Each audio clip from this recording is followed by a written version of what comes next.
Hola, mi nombre es Robert Mackenzie. Bienvenidos a nuestros debates aquí en la biblioteca de la Universidad de Chicago. Los invitados han venido para ver y discutir el programa de esta serie de Milton Friedman, Libre para Elegir.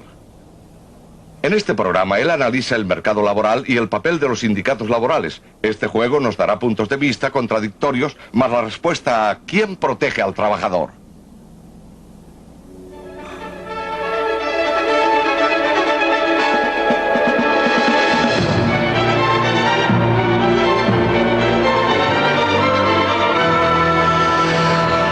Libre para elegir.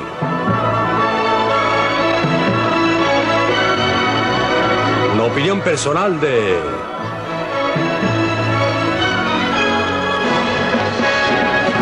Milton Friedman.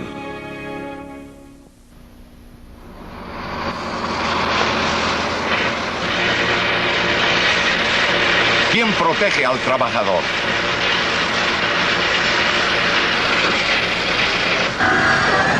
La gente que se gana la vida en la industria pesada rara vez tiene que quebrarse la espalda como lo tenían que hacer la mayoría de los trabajadores hace un siglo.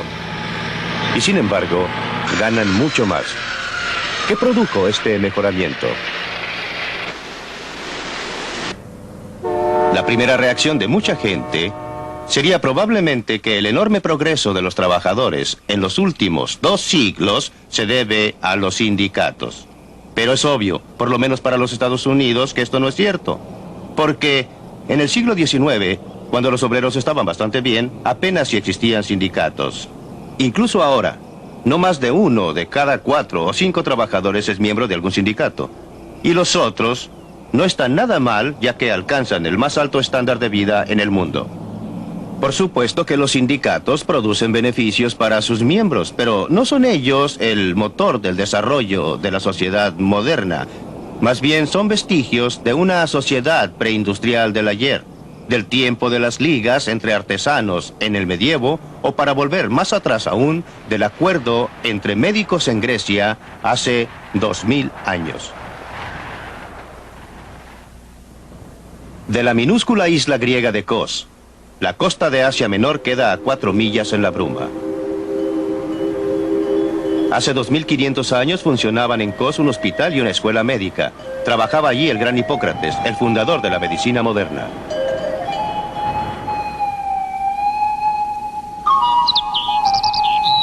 Según la leyenda, Hipócrates enseñaba a sus alumnos a la sombra de este árbol. Acogía a cualquiera dispuesto a aprender, mientras le pagara sus honorarios. Según otra tradición, San Pablo se paró acá y predicó el evangelio de la cristiandad.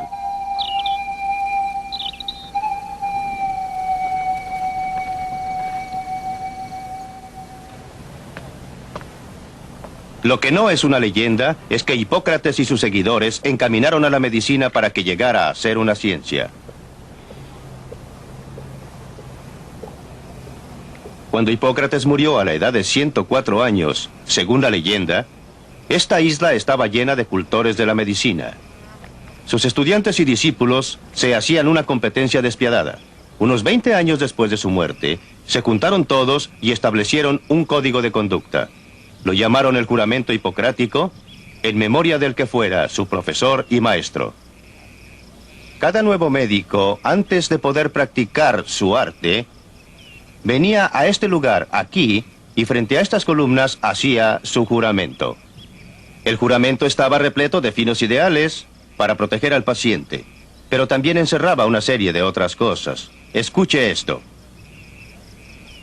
Voy a transmitir un conocimiento del arte a mis propios hijos, a los de mis maestros y a discípulos ligados por obligación y juramento, según la ley de la medicina, pero a ningún otro. Hoy en día llamaríamos a esto un sindicato único. O escuche esto, que se refiere a los enfermos de la dolorosa enfermedad de cálculos a los riñones o a la vejiga. No voy a operar a personas que sufren de cálculos, sino que dejaré esta operación a los que practican este trabajo. Un acuerdo ideal de repartición del mercado entre médicos y cirujanos. Hipócrates debe darse vuelta en su tumba cuando hacen este juramento los médicos actuales. Él habría enseñado a cualquiera exigiendo solo sus honorarios. Con toda seguridad se habría opuesto a esa clase de prácticas restrictivas que los médicos de todo el mundo usan ahora para asegurar su clientela. En los Estados Unidos, la Asociación Médica Americana desde hace décadas ha funcionado como una de las uniones más fuertes del país, limitando el número de médicos, manteniendo alto el costo del tratamiento e impidiendo la competencia de médicos de fuera con los nacionales. Todo supuestamente para ayudar al paciente.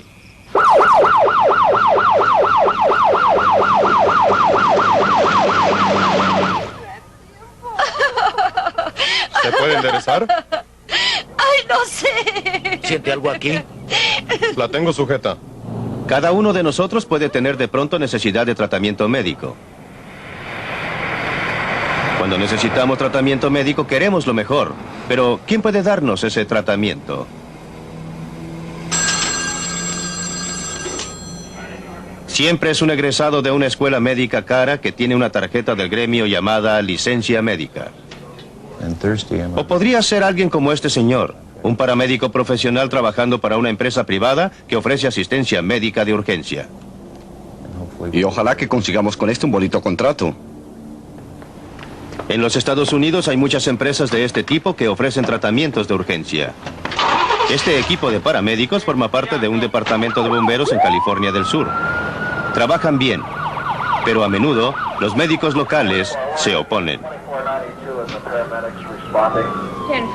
Aquí en los Estados Unidos ellos toman el juramento hipocrático y creen que deben ser ellos los que traten a los enfermos, que deberían ser ellos quienes salven la vida de todos los accidentados, y que lo haga otro les resulta incompatible con todo lo que se les ha enseñado.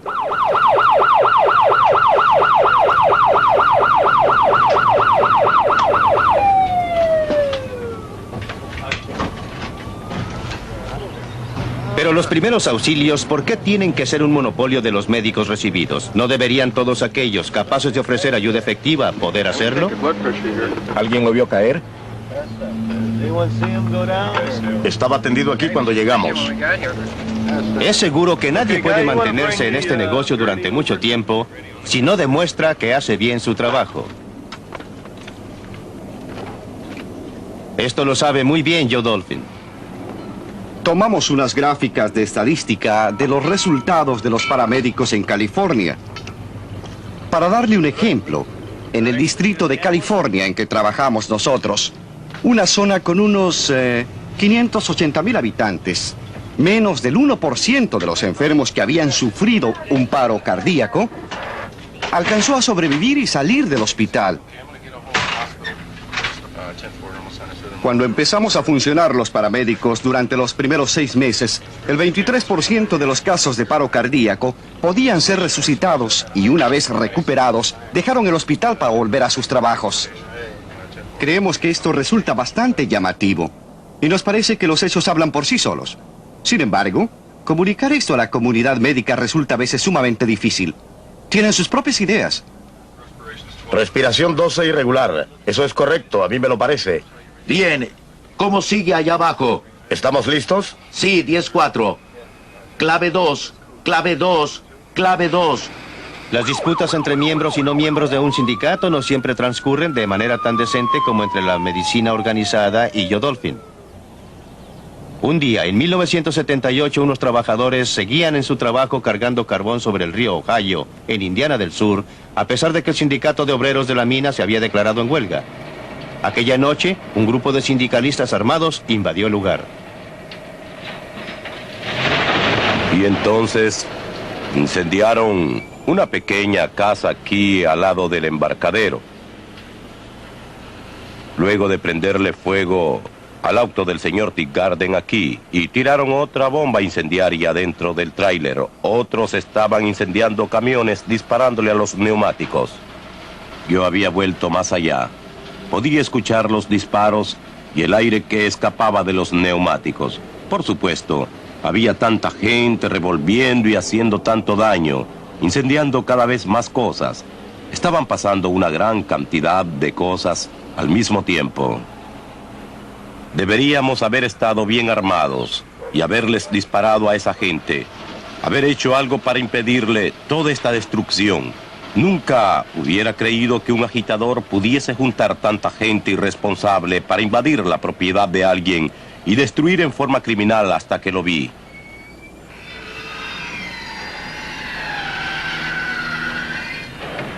Estos trabajadores están del otro lado de la barrera del sindicalismo.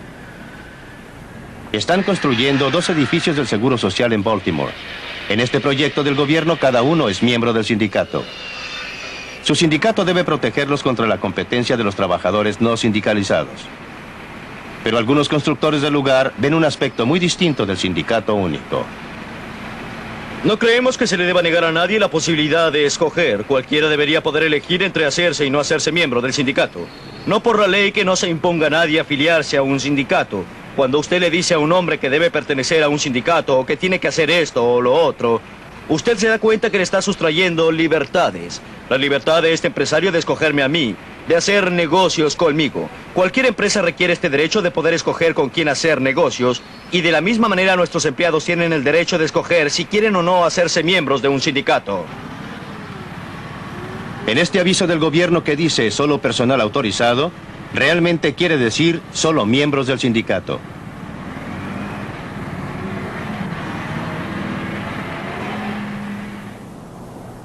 Desde hace tiempo los sindicatos se han dado cuenta que la manera más segura y más eficaz para obtener poder sin violencia es el tener al gobierno federal de su lado.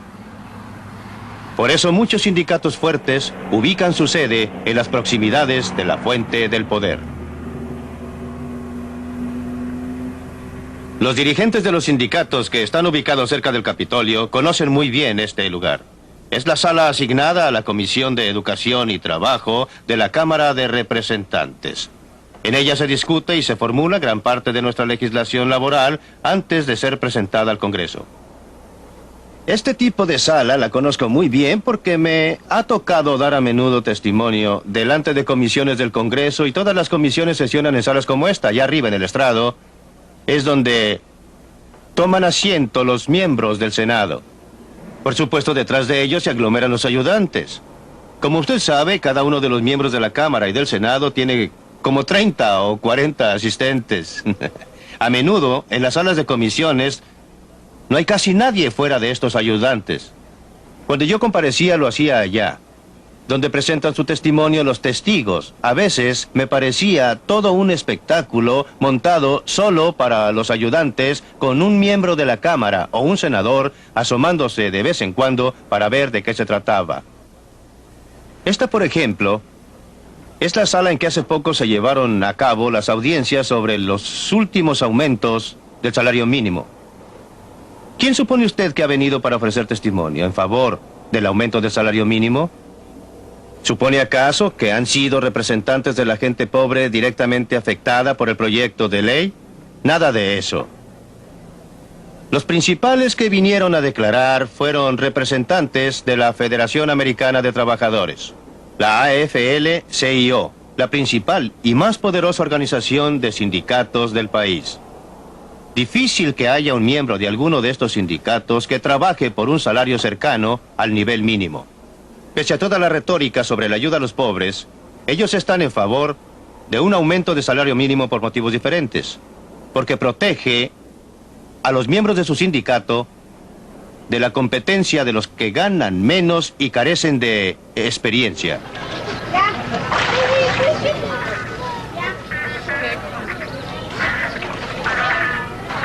Para ver los efectos de la legislación sobre salario mínimo en la práctica, hay que ir a lugares como este, donde venden comida a la carrera y barata. No se necesita mucha pericia para poder empezar a trabajar aquí. Solía ser tradicionalmente un trabajo donde podían ganar experiencia los que no tenían capacitación, y ya no es así debido a la legislación sobre salarios mínimos. Desde el punto de vista del trabajador, en algunos casos se debe beneficiar. Todo esto es para las minorías, trabajadores no especializados y gente joven. Un empresario, y en particular un empresario pequeño, no puede darse el lujo de emplear a salario alto, a salario mayor. Están dispuestos, sin embargo, a tomar aprendices y a ofrecerles entrenamiento. Esto resulta muy difícil ahora bajo la legislación sobre salario mínimo. Aquellos a quienes discrimina un salario mínimo más elevado es a la gente con poca experiencia, lo que incluye un número muy elevado de gente de color. A tal grado que desde hace algún tiempo estoy pensando que el salario mínimo resulta ser una legislación antinegros. No por la intención, sino por los resultados. Se dice esto, pues muchas gracias. Mientras más se le paga, la gente puede vivir mejor, ya sea que se le pague al contado o en especie.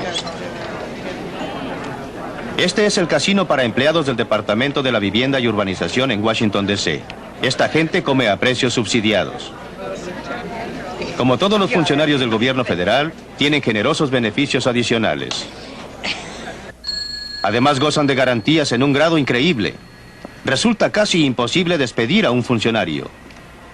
En enero de 1975, una mecanógrafa de la Agencia para la Protección del Medio Ambiente llegaba tarde al trabajo de manera tan regular que sus superiores pidieron que se le despidiera.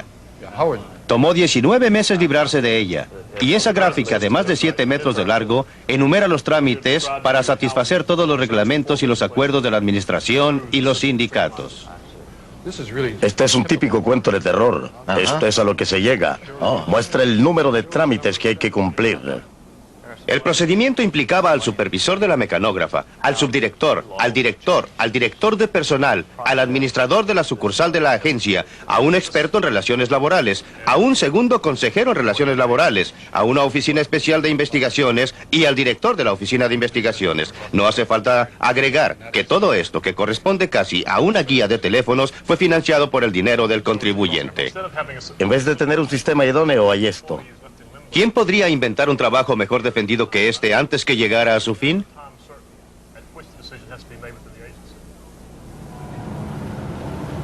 A media hora en auto de Washington está el distrito de Montgomery, donde viven muchos funcionarios altamente colocados. Tienen el ingreso medio por familia más elevado de todos los distritos en los Estados Unidos. De los empleados que viven aquí, 1 de cada 4 trabaja para el gobierno federal.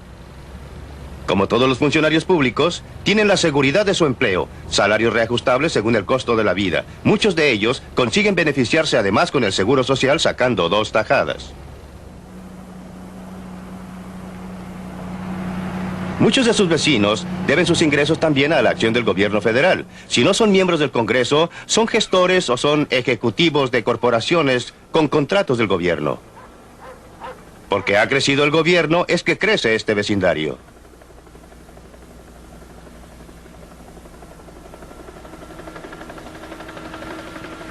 El gobierno protege a sus trabajadores precisamente como los sindicatos protegen a sus miembros, pero ambos lo hacen a costa de otros. No debería ser así.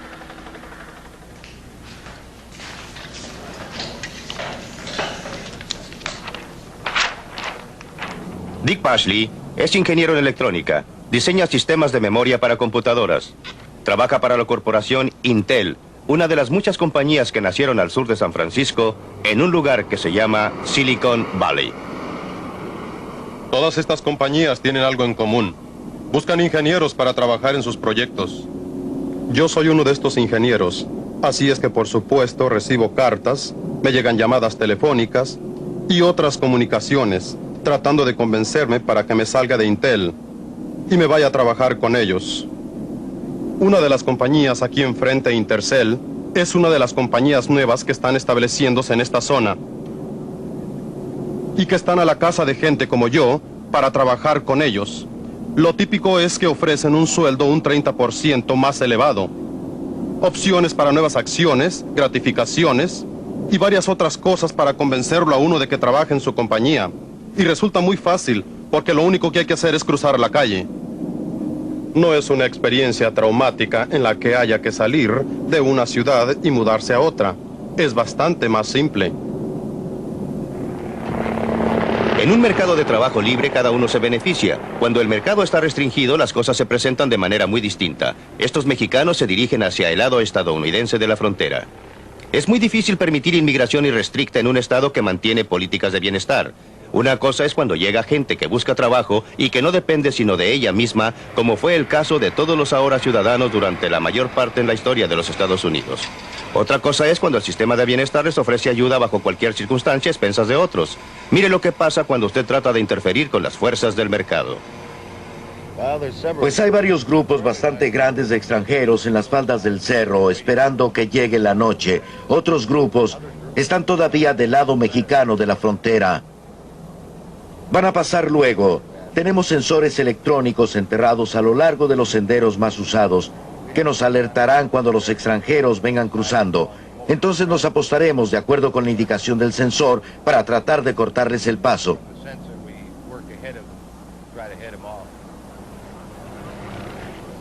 Atención, patrullas fronterizas. Hay más de 100 tratando de cruzar en el área donde estoy sobrevolando. Atención, patrullas fronterizas.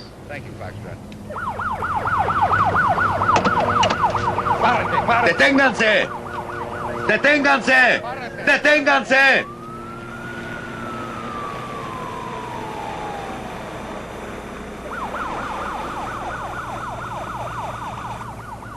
Este no es un caso de los buenos contra los malos. La policía está simplemente cumpliendo con su deber. Estos mexicanos, pobres, vienen empujados por el hambre y les atrae la perspectiva del trabajo. Suban, por favor. La policía tiene una tarea imposible. Van a correr, los vamos a detener, los vamos a devolver, pero tarde o temprano van a cruzar la frontera y después de un tiempo lo harán de nuevo. En solo un mes, en 1978, se detuvieron a 60,000 inmigrantes ilegales en esa parte de la frontera. Pero créalo o no, los patrulleros de frontera estiman que casi 200,000 alcanzan a pasar. Hasta lugares como este, en California del Norte, donde había trabajo esperándolos.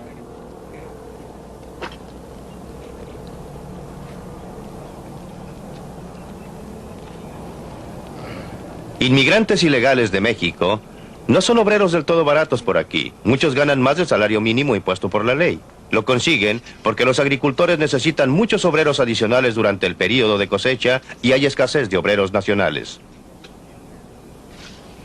Jill Hannon y su socio manejan una granja que produce las pasas regordetas de California.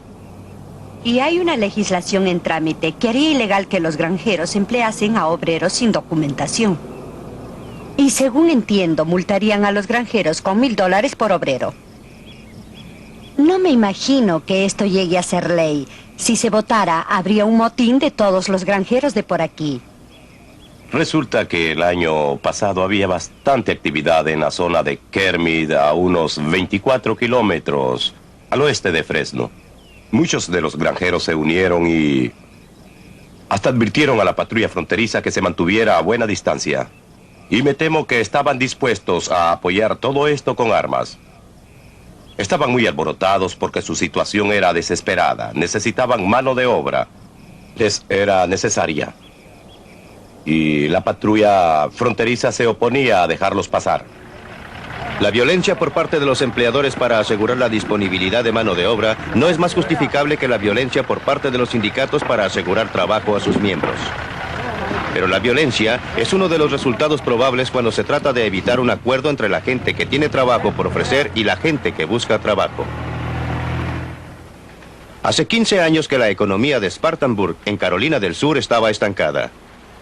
Dependía de melocotones y de algodonales. Los salarios estaban por debajo del término medio nacional y el desempleo era muy grande.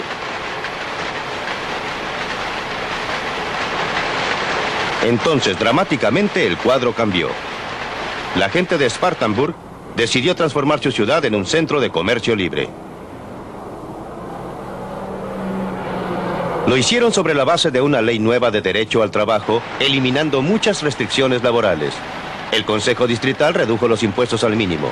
Hicieron publicidad al hecho de que Spartanburg era un lugar donde valía la pena invertir. En Spartanburg, los resultados han sido revolucionarios y vinieron empresarios desde Alemania, Suiza y de todas partes del mundo para construir fábricas y establecer plantas. Los trabajadores de Spartanburg se beneficiaron sin duda con las industrias nuevas. Los primeros en darse cuenta han sido quienes poseían y quienes operaban las industrias tradicionales. En términos de negocio ha sido un problema. Quiero decir que debemos estar muy atentos. Tenemos que estar seguros de que ofrecemos un buen lugar de trabajo y de que estamos ofreciendo buenos trabajos y todo lo que usted quiera. y que nos movemos en la forma más competitiva posible. Creo que desde el punto de vista de los trabajadores, no hay duda de que esto les ha ofrecido más oportunidades. Un mercado para los que rinden su trabajo y sus conocimientos profesionales. De repente, en un mercado libre son los obreros, que antes no encontraban trabajo, los que ahora no se encuentran sino a duras penas. Ventajas para todo el mundo, obreros y empleadores, y la ciudad prosperó.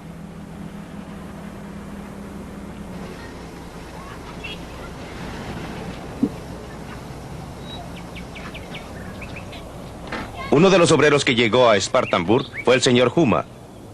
Vino como refugiado de la Uganda de Idi Amin. Llegamos a este país con $139. Tenía familia, mi mujer y 2 hijos, y veníamos con solo 4 maletas de ropa que pesaban 20 kilogramos cada una. No nos dejaron salir más que con eso. Teníamos que dejar nuestras posesiones, todas nuestras propiedades en Uganda. Y justamente vine a dar a la Flowers Baking Company y me tomaron como obrero para trabajar en la panadería a $2.49 por hora. 5 años después, él era el contador en jefe de la compañía. En un mercado libre, su mejor protección, su riqueza real, demostró ser su capacidad y el deseo de hacer uso de ella. Los Estados Unidos tienen mucho que ofrecerme. Es un gran país. Llegué a este país sin dinero. Ahora tengo una casa, 3 autos, mi mujer tiene un buen trabajo, yo tengo un buen trabajo. Los hijos están estudiando y todo se ha ido arreglando muy bien. Creo que esto se debe a la oportunidad. Quiero decir que para el que quiera trabajar en este país hay muchas oportunidades.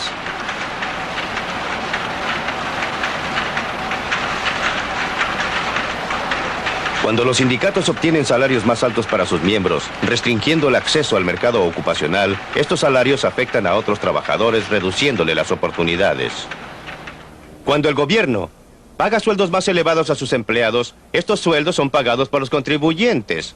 Pero cuando los trabajadores obtienen mejores sueldos y condiciones de trabajo más civilizadas a través del mercado libre, cuando lo obtienen de empresas que compiten unas contra otras por los mejores trabajadores, que compiten a su vez entre sí por los mejores trabajos, estos sueldos más elevados no se financian a costa de nadie. Provienen exclusivamente de la productividad más elevada, de una mayor inversión del capital y de un mejor desempeño del obrero. El tamaño del pastel es mayor.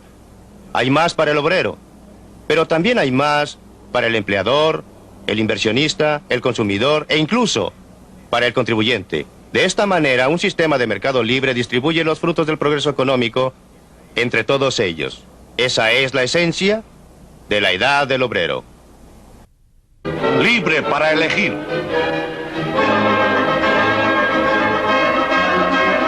Ya empezó la discusión aquí en la Universidad de Chicago. Participemos en ella.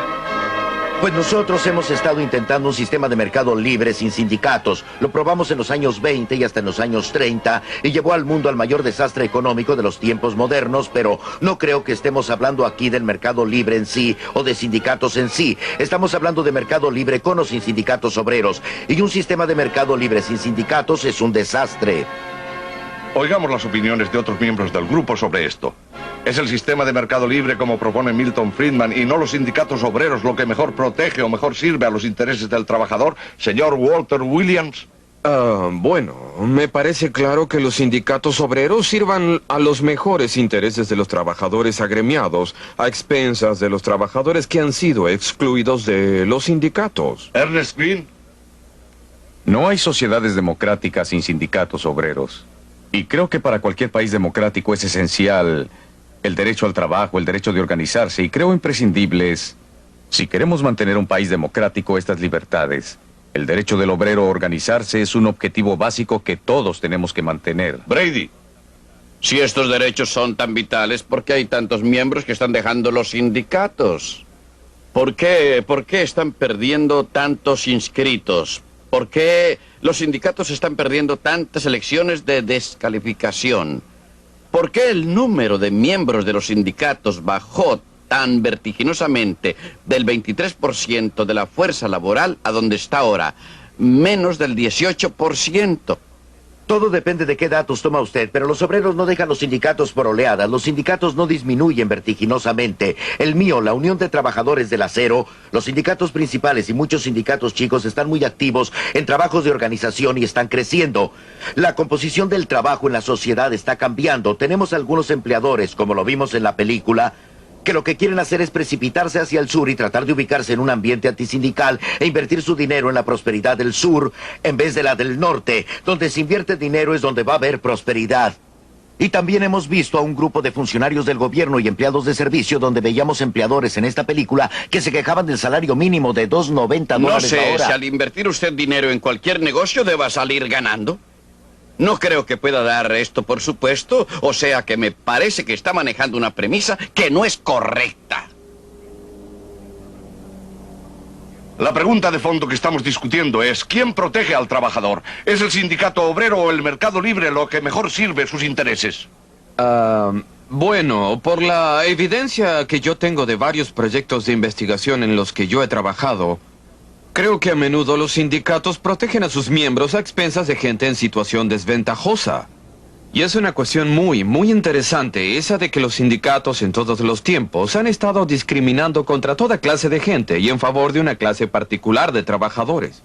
No es verdad, Walter. Hemos visto a sindicatos declararse en huelga, matar a algunos, dejar inválidos a otros porque querían incorporarse. Y en los términos de la observación del señor Green, él dice que una sociedad libre y democrática necesita sindicatos laborales. Sí, esto es verdad. Necesitamos el derecho de la asociación voluntaria. La gente tiene el derecho de formar asociaciones, pero no debe ser una exigencia que usted tenga que ser miembro de un sindicato para poder conseguir un contrato de trabajo. No podríamos tener algo más de realismo en esto, Walter. Hablar de los sindicatos en todos los tiempos no tiene sentido para describir dónde nos encontramos ahora en este siglo y en la hora actual. Este asunto de tratar de relacionar el origen de los sindicatos con la profesión médica y los juramentos hipocráticos o hipocríticos, según lo vea uno, volver al pasado de Grecia no es muy pertinente para nuestra realidad. Sí, lo es. La violencia, escúcheme un minuto, yo estaba esperando con paciencia. La violencia está asociada con, pues no con santa paciencia, pero sí esperé. La violencia está asociada con el movimiento laboral y lo demás ha sido mínimo y ha sido una reacción de este siglo, y no durante todos los tiempos. Una reacción de este siglo contra la violencia infligida a obreros por corporaciones y grupos económicos poderosos cuando no había una organización laboral que los protegiera, ni había manera de defenderse contra ese afán de ganar y tener poder. Ahora me dirijo a Milton porque se ha dado cuenta cómo va la discusión. Así es, lo que Lynn Williams está diciendo son puras tonterías. No hay otra, no hay dos maneras para eso. Las condiciones del obrero habían mejorado mucho en este país antes de que los sindicatos de obreros adquirieran importancia. No me van a contar que los millones de personas, mis padres, sus padres y los padres de muchas personas en derredor nuestro, llegaron a este país desde Europa para ser explotados o que llegaron para ser sometidos a la violencia. Por supuesto que habían incidentes y violencia. Disculpe, pero no estoy de acuerdo con usted. Creo que la mayoría de los negros no llegaron a este país por voluntad propia, sino que ellos fueron embarcados. Y todo en relación con... Déjele terminar y después volvemos con Los negros usted. son una excepción, estoy plenamente de acuerdo con usted, ¿no? pero constituyen una excepción muy importante. Pero también hay millones y millones. La gente que representa al señor Williams en su mayoría no son negros. Vienen principalmente de los países eslavos de Europa Oriental. Si ve quiénes son los miembros del sindicato del acero. Es que si volvemos atrás, es claro que había violencia. Siempre ha habido violencia. No tiene excusa. No estoy disculpando la violencia de parte de nadie. Pero estoy de acuerdo con el señor Green y con Walter Williams en que la gente debería tener la libertad para organizarse. Lo que me parece inaceptable es que el gobierno concediera a los sindicatos privilegios especiales que jamás han tenido otros grupos.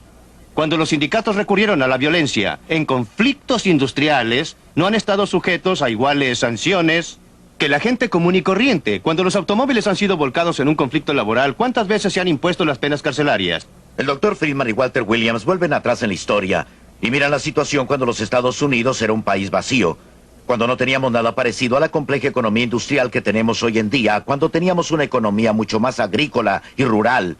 Y por supuesto, cuando Cuando los pobres campesinos de Europa, mis antepasados y la mayoría de nuestros antepasados, y no hablo de los eslavos, que es una situación distinta, pero cuando esa gente salió de Europa y llegó a un continente amplio y abierto, con el suelo más fértil que se podía encontrar en el mundo, por supuesto que entonces había progreso y sería demencial negarlo.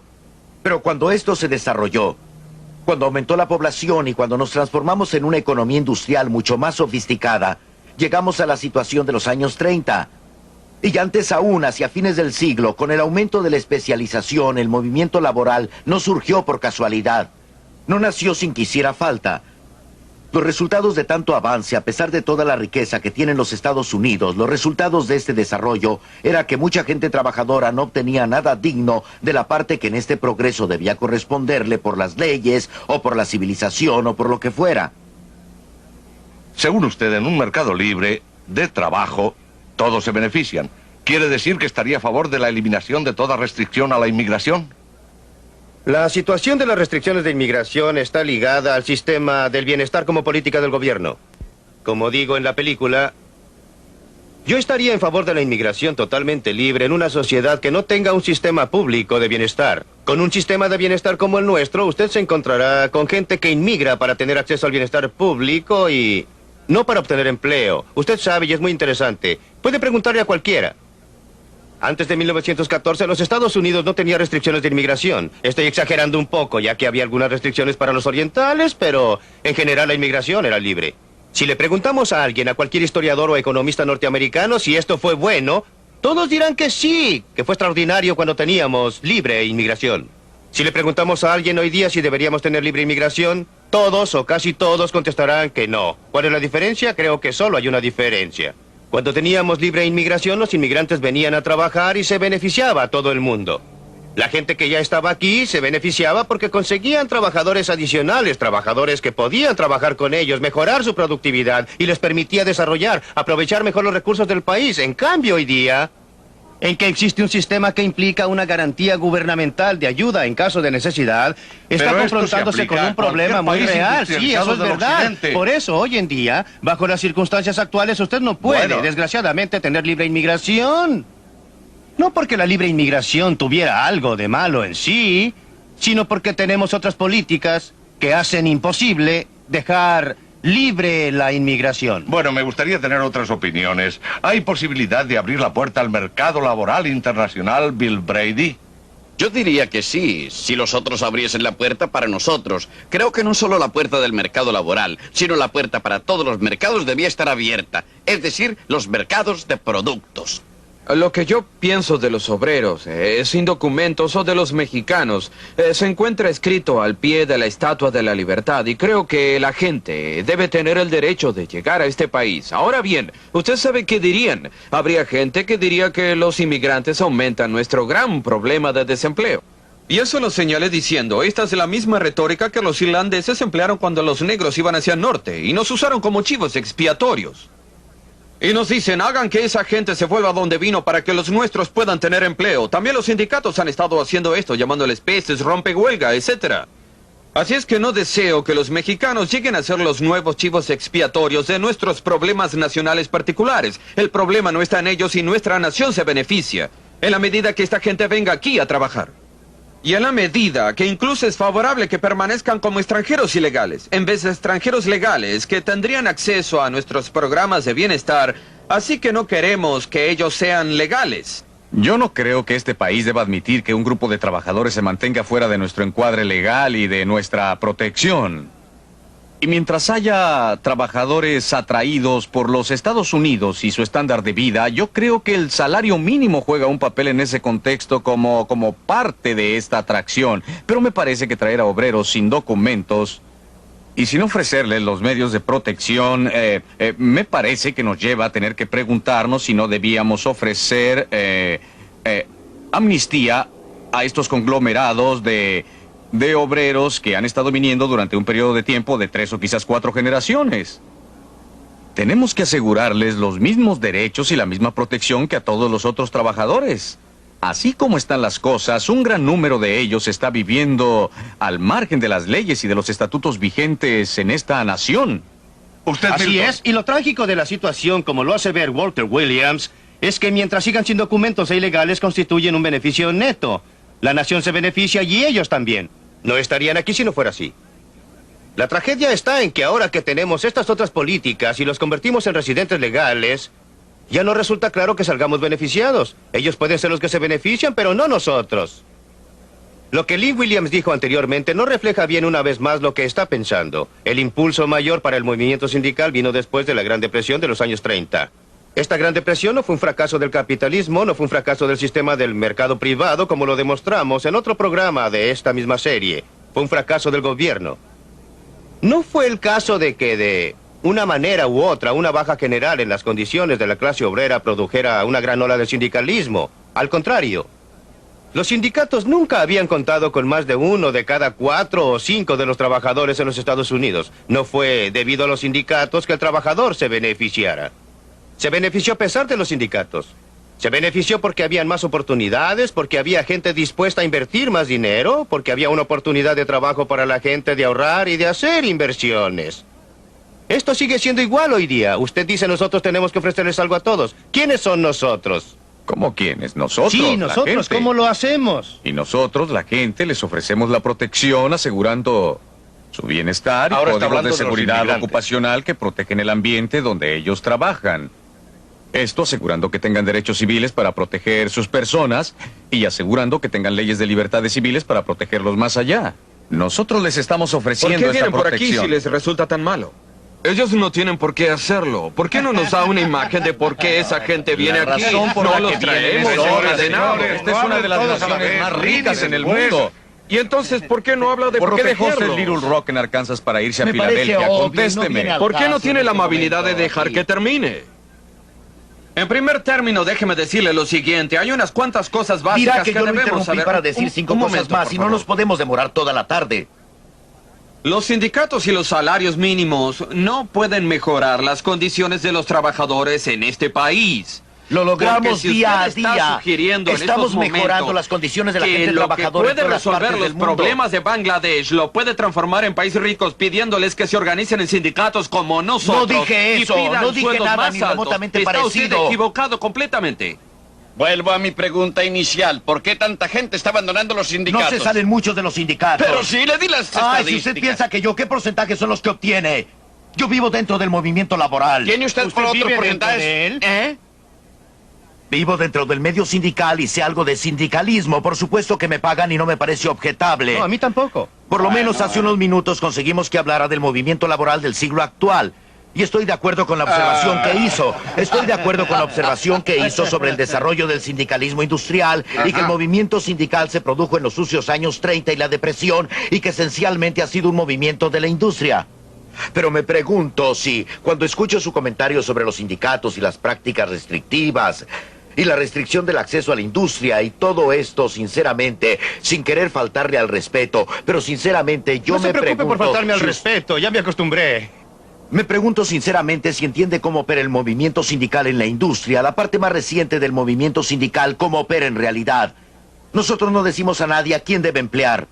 Eso se lo aseguro, Friedman, no se ría. Hagamos la pregunta que tiene que ver con la película.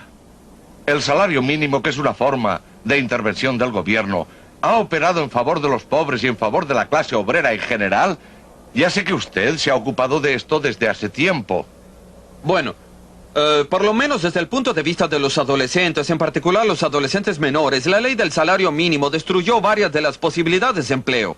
Por ejemplo, en 1948 el promedio de desempleo en la juventud negra entre los 16 y los 18 era de 9.4% y entre la juventud blanca era de 10.4% más o menos. El porcentaje de negros en la fuerza laboral era bastante más elevado que el de los blancos. Y con cada aumento en el salario mínimo se producía la recesión dramática que tenemos ahora.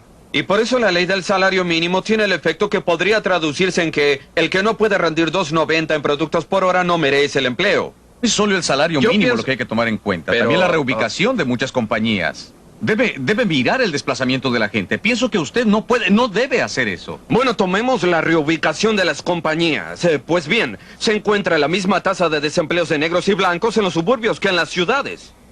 Quiero decir que lo que se trata es Aún acerca si de los mantuviera salarios. como un base. elemento. Usted está tomando un elemento. Bueno, mire usted, yo estoy de acuerdo ahora, con los Lili, logros de la después ley Ernest, sobre Lili, educación. adelante. Se presenta una diferencia Lili, en la después tasa de Ernest, Lili. desempleo de los negros y Yo la de los propongo blancos. Y eso Voy a es muy golpear la mesa. importante. Vamos, Lin.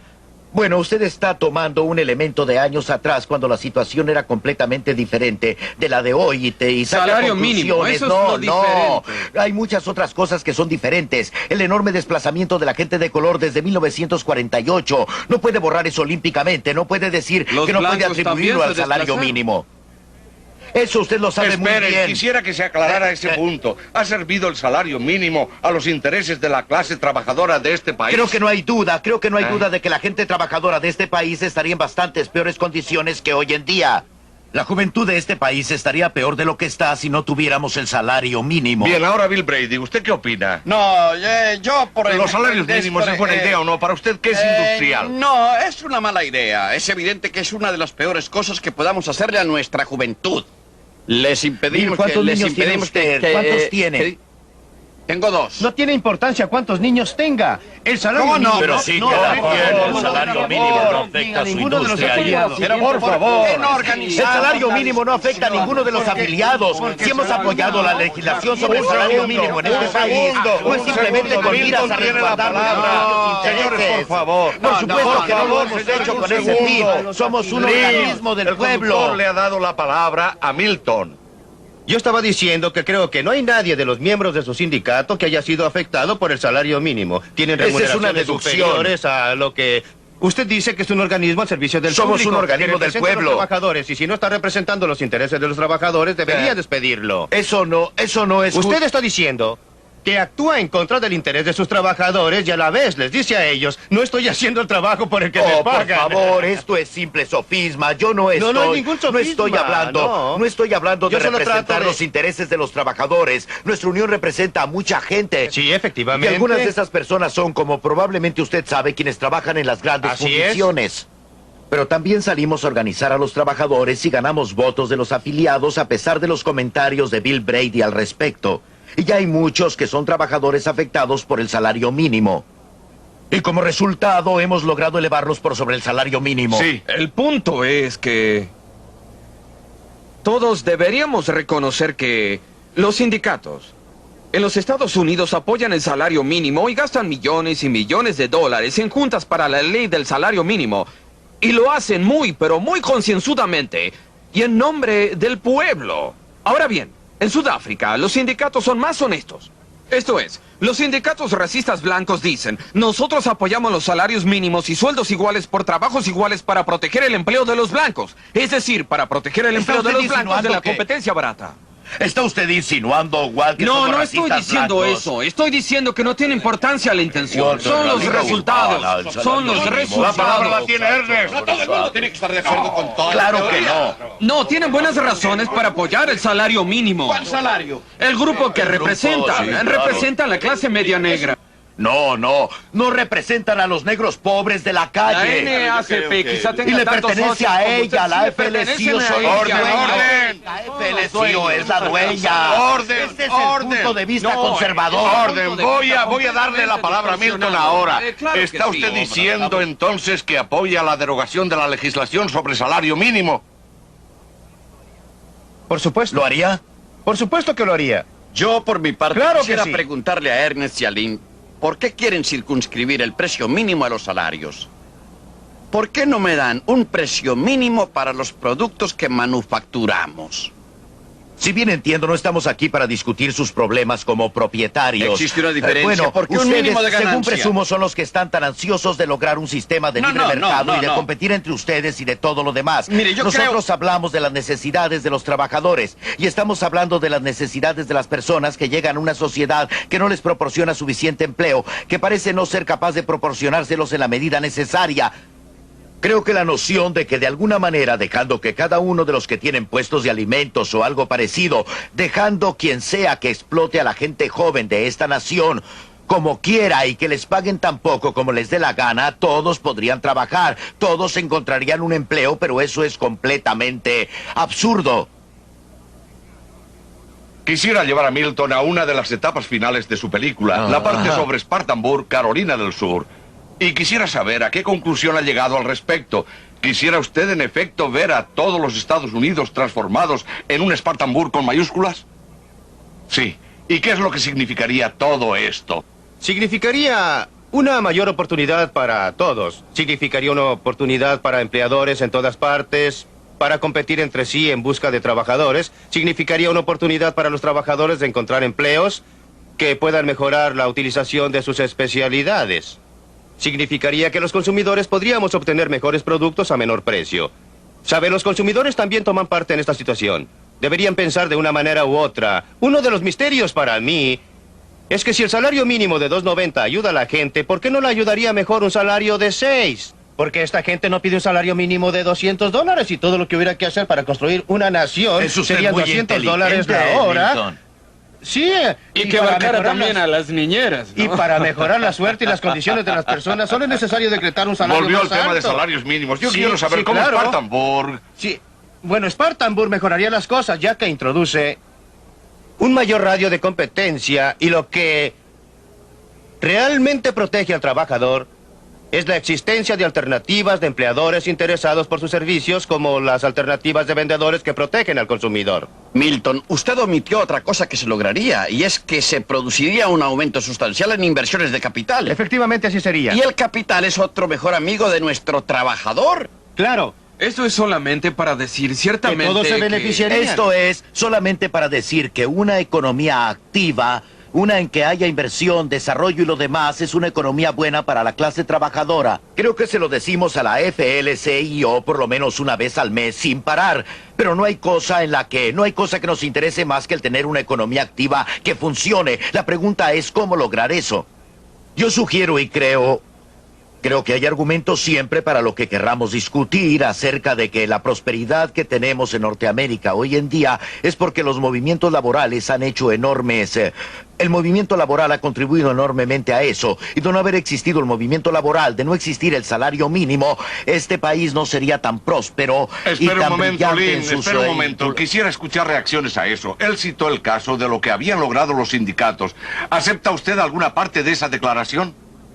No, es descabellado tal como lo sugerí antes. Quiero decir, si los salarios mínimos pudieran hacer más rica a la gente, si los gremios pudieran hacerlo, lo único que hay que hacer es decir a la gente de Bangladesh, ¿por qué no se agrupan y piden sueldos más altos? Podrían ser ricos como en los Estados Unidos. Se lo estamos diciendo los trabajadores tienen salarios más altos en nuestro país porque son más productivos. Esa es la manera de lograr salarios más altos. Y todo esto es ridículo. ¿Y por qué son más productivos? Muy sencillo, porque tienen más capital. Mientras más altos los salarios, más altas las inversiones de capital en la industria.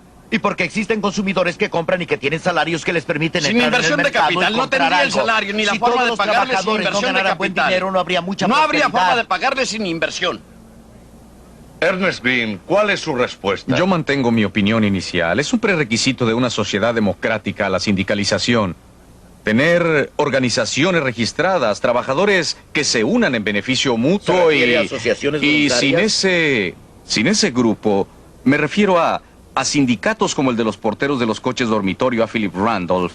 La compañía de carros Pullman nunca les habría dado de motu propio a aquellos trabajadores que trabajaban duro y era gente que producía y de bastante educación, aumento alguno de salario, a no ser por la intervención de Randolph. El punto crucial es si las medidas gubernamentales que tienen el efecto de favorecer a la organización gremial, de darle privilegios e inmunidades que no se otorgan a otras organizaciones en la sociedad, benefician a la sociedad en general o perjudican a la sociedad como un todo.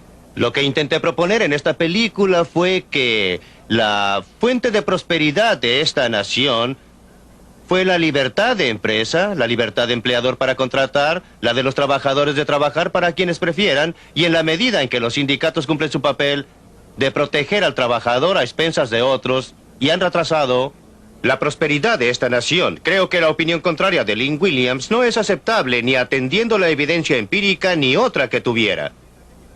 Entiéndame que no lo estoy culpando por esto. Sería desleal para su trabajo que él no creyera sinceramente en lo que dice. No es cuestión de su sinceridad, pero la sinceridad es la virtud sobrevalorada en la sociedad.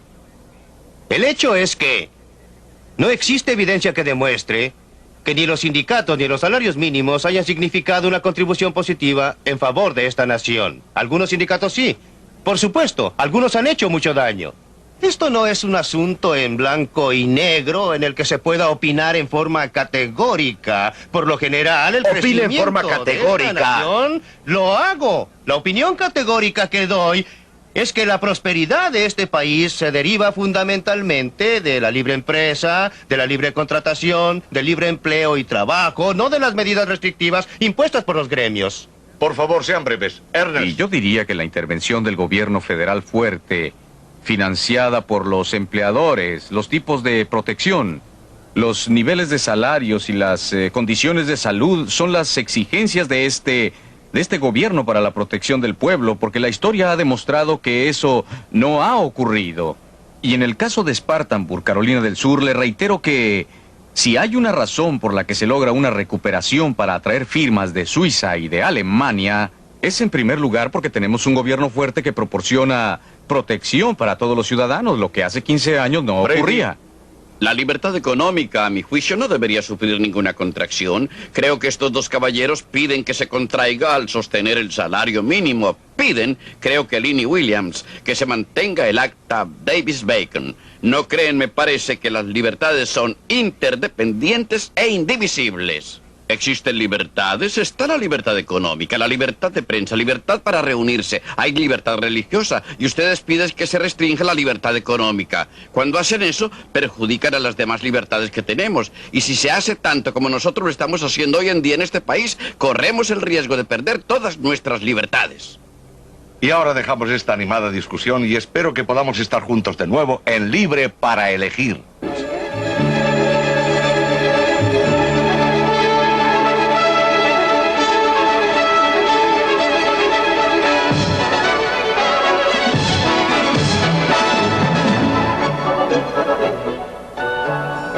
En el próximo programa, Milton Friedman enfocará uno de los más angustiosos problemas de hoy, el problema de la inflación.